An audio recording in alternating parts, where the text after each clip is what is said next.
Aou aoula, aoula, aou aoula, aoula. Histoire, raconte. Histoire, raconte. Il était une fois la querelle des deux lézards, où il n'y a pas de petite querelle.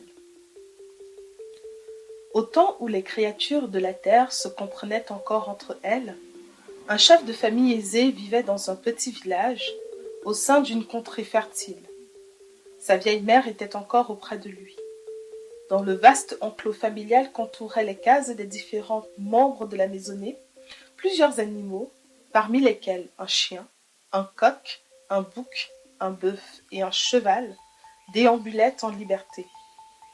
Un jour, dans un village situé à environ 2 jours de marche, un vieillard, réputé pour sa sagesse, vint à mourir. Le chef de famille fut obligé de s'absenter pour se rendre à ses funérailles en compagnie de quelques autres habitants du village. « Ah, je me sens très fatiguée, » lui dit sa vieille mère. « Reviens le plus vite possible. »« Sois tranquille, mère, je ne m'attarderai pas. Dans 5 ou 6 jours au plus, je serai de retour. » Sa mère lui donna sa bénédiction pour le voyage, puis alla s'allonger dans sa case. Au moment du départ, le chef de famille appela le chien. « Chien !» dit-il. « Pendant mon absence, tu seras le gardien de la maison. Tiens-toi ici, à l'entrée de l'enclos. Surveille tout ce qui se passe au-dedans comme au-dehors et, en aucun cas, ne quitte ton poste. Si un incident se produit à l'intérieur, que le coq, le bouc, le bœuf ou le cheval s'en occupent et remettent de l'ordre s'il le faut. Tu m'as bien compris ? » ?»« Oui, maître !» dit le chien. Et, joignant le geste à la parole, il frétilla de la queue et présenta sa tête pour être caressé. Le maître lui tapota gentiment le crâne, puis, rassuré, partit rejoindre ses compagnons de route. 2 jours après son départ, un matin de très bonne heure, alors que les premiers rayons du soleil commençaient à peine à dorer le toit des cases, le chien perçut un bruit étrange qui semblait venir de la case de la vieille maman. Celle-ci, à l'abri d'une moustiquaire, reposait encore. Une lampe à huile brûlait doucement à ses côtés. Justement, le coq de la maison était en train de picorer devant la case de la vieille femme à la recherche de quelques grains de mil échappés des mortiers. « Coq ! Coq !» appela le chien. « Que me veux-tu, chien ? Quel est ce bruit qui semble venir de la case où repose la mère du maître ? » Ah, ce sont 2 lézards qui se battent, accrochés au plafond de la case. Voilà déjà un bon moment qu'ils se disputent le cadavre d'une mouche morte. Je t'en prie, coq, va leur demander de cesser leur lutte, et s'ils ne veulent rien savoir, oblige-les à se séparer. Comment, chien ? S'indigna le coq, la crête frémissante. Tu me demandes à moi, roi de la cour. Comment, chien ? S'indigna le coq, la crête frémissante. Comment, chien ? S'indigna le coq, la crête frémissante. Tu me demandes à moi, roi de la basse-cour, chargé d'annoncer chaque matin l'apparition du soleil, d'aller m'occuper d'une querelle de lézards ? La mère de notre maître est malade, insista le chien. Le bruit que font les lézards peut l'incommoder. Et puis, il n'y a pas de petite querelle comme il n'y a pas de petit incendie. Nul ne sait ce qui peut en résulter. Ah va donc les séparer toi-même. Je ne peux pas, le maître m'a ordonné de ne pas bouger de cet endroit, alors débrouille-toi. Ce n'est pas mon affaire. D'ailleurs, qui peut se soucier d'une querelle de lézards ? Et, soulevant les longues plumes de sa queue, le coq recommença à picorer par-ci, par-là. Le bouc, barbu comme un patriarche, vint à passer. « Bouc, bouc !» appela le chien. « Que me veux-tu » dit le bouc. « Voudrais-tu aller séparer les 2 lézards qui se battent dans la case de notre maîtresse ? Il n'y a pas de petite querelle. Pour qui me prends-tu » chevrota le bouc. « C'est bien à moi que tu t'adresses, moi. Le maître incontesté de toute une maisonnée de chèvres, alors que le coq lui-même n'a pas voulu s'occuper de cette affaire. Si cette bagarre te gêne, pourquoi ne pas t'en occuper toi-même ? J'ai reçu l'ordre du maître de ne pas quitter la porte durant toute son absence. Eh bien, reste à la porte, laisse-nous en paix et laisse les lézards à leur querelle. Tout ce qui peut arriver, c'est de tomber et de se fracasser la tête sur le sol et ce sera bien fait pour eux. Jamais guerre de lézards n'a nui à personne. Une querelle de lézards, vraiment. Et, relevant dédaigneusement sa barbiche, le bouc s'éloigna. Pendant ce temps, les deux lézards continuaient de s'entremêler, de se mordiller, de se donner des coups de patte et de pousser des crachotements furieux.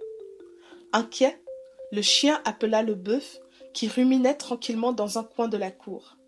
« Bœuf! Bœuf! Que me veux-tu » mugit le bœuf, sans doute dérangé dans quelque rêve agréable. « Deux lézards se battent dans la case de notre maîtresse. Voudrais-tu aller les séparer ?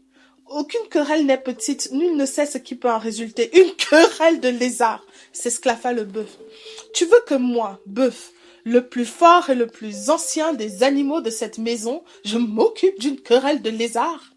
Pas un mot de plus, chien, ou d'un coup de mes cornes effilées, je te transperce le ventre. » Le chien rabattit ses oreilles et se tut. Les lézards, crachotant de plus belle, continuaient de se battre furieusement. Voyant passer le cheval, le chien fit une dernière tentative. « Cheval, cheval ! Qu'a-t-il, chien ? Voudrais-tu, s'il te plaît, aller séparer les deux lézards qui se battent pour une mouche morte dans la case de la vieille maman ? Comme tu le sais, il n'y a pas de petite querelle. Vraiment, chien, hennit le cheval. Tu as une bien mauvaise opinion de moi. Quand le coq, le bouc et le bœuf ont refusé de s'occuper de cette affaire ridicule, tu veux que ce soit moi, le plus noble des animaux, un pur sang consacré uniquement à la course, qui aille m'en occuper ? Que veux-tu que cela me fasse à moi ? Une querelle de lézard pour une mouche morte. Va donc t'en occuper toi-même. « Je ne peux pas, » dit le chien. « J'ai reçu l'ordre de ne pas quitter mon poste. »« Eh bien, reste-y et laisse-nous en paix. Jamais guerre de lézard n'a gêné personne. » Et, secouant sa crinière, le cheval s'éloigna à son tour. Désemparé, ne sachant plus que faire, le chien se tut. Les oreilles basses, le museau posé sur ses pattes antérieures, il regardait tristement la cour où chacun vaquait, se promenait ou se reposait sans se soucier de rien. Mais voilà que nos deux lézards, à force de se tortiller, se détachent du plafond et viennent tomber sur la lampe à huile. La mèche enflammée sort de la lampe, elle effleure la moustiquaire prend feu et bientôt le lit est en flammes. La vieille maman appelle au secours. Des cris s'élèvent de partout dans l'enclos. On accourt, on dégage la pauvre femme et, à force de jeter des calebasses pleines d'eau sur son lit, on réussit à éteindre le feu. Hélas, la pauvre vieille est gravement brûlée. Elle respire encore, mais sa vie ne tient qu'à un fil. Le guérisseur du village est appelé en hâte. Il examine la malade, hoche la tête. Il faut badigeonner les brûlures avec du sang du poulet, dit-il. Trouvez-moi un. Je vais le sacrifier et prononcer sur lui les paroles rituelles. Ensuite, faites un bouillon avec ses restes et essayez d'en faire boire la malade. « Ah, justement, il y a un coq dans la cour !» s'écrie quelqu'un. On se précipite, on donne la chasse au coq qui court en tous sens, battant des ailes et poussant des glapissements de protestation. Peine perdue. Bientôt, un homme l'attrape, le saisit par les pattes et l'emporte au dehors pour être sacrifié. Comme il passe devant le chien, pendu par les pattes et la tête ballottante, la voix toute enrouée à force d'avoir crié, le coq gémit. « Ah, chien, si seulement je m'étais occupé de cette querelle de lézard. Voilà qu'aujourd'hui je vais y laisser ma vie. »« Eh oui, fait le chien, je te l'avais bien dit qu'il n'y a pas de petite querelle. Si tu m'avais écouté, tu n'en serais pas là maintenant. » Après le sacrifice du coq, on badigeonne les brûlures de la malade avec le sang recueilli, puis on prépare un bon bouillon de poulet. Quelqu'un va jeter les os au chien.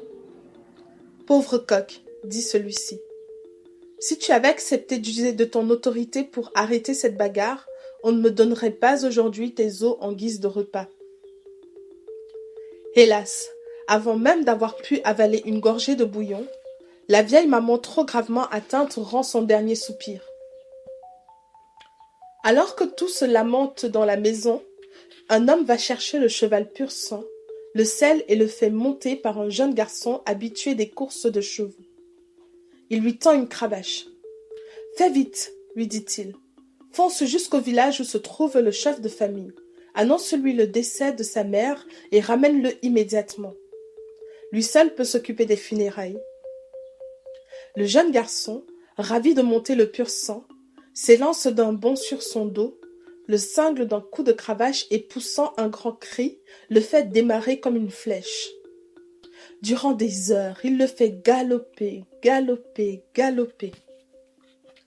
À force de cris, coups de cravache et de coups de bâton, il le pousse tellement que le pauvre cheval, haletant, l'écume ruisselant des mâchoires, arrive au village voisin en fin de matinée, juste comme le soleil se trouve droit au-dessus des crânes. Le garçon aperçoit le chef de famille parmi les hommes assemblés et va lui annoncer le drame. Bouleversé, ce dernier n'a qu'une idée en tête. Rentrer chez lui sans perdre un instant afin de rendre à sa mère les derniers devoirs qu'il lui doit. Sans se soucier de chercher une monture plus fraîche, il bondit sur le dos du pur sang encore couvert de sueur, prend le gamin en croupe et, à grands coups de cravache, lance à son tour le cheval sur le chemin du village. Pauvre pur sang qui se considérait comme trop noble pour s'occuper d'une vulgaire histoire de lézard. Jamais encore il n'a été soumis à pareille épreuve. Fouetté, éperonné, une double charge sur le dos, le voilà forcé de refaire au grand galop la longue route qu'il a déjà parcourue le matin avec tant de mal. Couvert d'écume, les flancs ensanglantés, les yeux hors des orbites, vers la fin de l'après-midi, il arrive enfin devant l'enclos familial. Le maître et le gamin sautent à terre et rejoignent les membres de la maisonnée. Quant au pauvre cheval, les poumons en feu, crachant une écume rougeâtre, il fait encore quelques pas. Puis, le cœur à bout, il s'écroule à côté du chien. Comme on dit en Afrique, son cœur a éclaté. Avant d'expirer, il trouve la force de dire dans un dernier souffle « Ah, chien, si seulement j'avais écouté ton conseil, je ne laisserais pas ma vie aujourd'hui dans cette querelle de lézards. » Hélas, mon ami, soupire le chien, voilà les tristes conséquences d'une petite querelle. Pendant ce temps, le chef de famille, après s'être recueilli auprès du corps de sa mère, ordonne le creusement de la tombe. Or, selon la coutume du village, avant d'enterrer un défunt, il faut d'abord ouvrir rituellement sa tombe en y versant du sang de bouc. La chair de l'animal sert ensuite à nourrir les visiteurs venus présenter leurs condoléances. Aussitôt, 2 hommes se saisissent du bouc qui, sans méfiance, se prélassait dans la cour.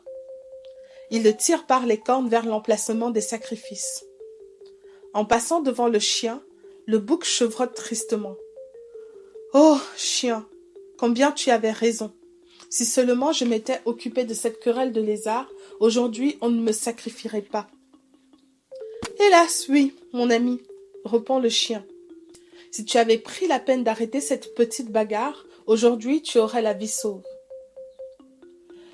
Une fois le bouc égorgé, un ancien recueille son sang et va ouvrir rituellement la tombe de la vieille maman. Celle-ci est enfin inhumée selon les règles avec tous les honneurs dus à son rang et à son âge. On fait rôtir le reste de la viande pour nourrir les visiteurs et on porte au chien une bonne part de chair et d'os. 40 jours après le décès, moment où l'âme des défunts est censée se libérer des derniers liens qui la retiennent encore dans le monde terrestre, des gens arrivent de tous les villages avoisinants pour participer à la grande cérémonie du 40e jour. Pour nourrir tout ce monde, le chef de famille est obligé de sacrifier le bœuf. Avant de mourir, celui-ci lance au chien. « Ah, chien, si seulement j'avais accepté de m'occuper de cette querelle de lézards. » Plein de pitié, le chien pousse un grand soupir. Mais lorsqu'un peu plus tard on lui apporte une énorme part d'os et de morceaux de viande, il les dévore sans façon. Ainsi, à cause de la bataille de deux petits lézards pour une mouche morte, modeste querelle dont personne ne voulut s'occuper, non seulement nos fiers amis le coq, le bouc, le bœuf et le cheval y laissèrent la vie, mais il en résulta un incendie et une mort qui endeuilla toute la maisonnée. Seul le chien, fidèle à son devoir, sortit indemne de cette tourmente et y trouva même une récompense inattendue.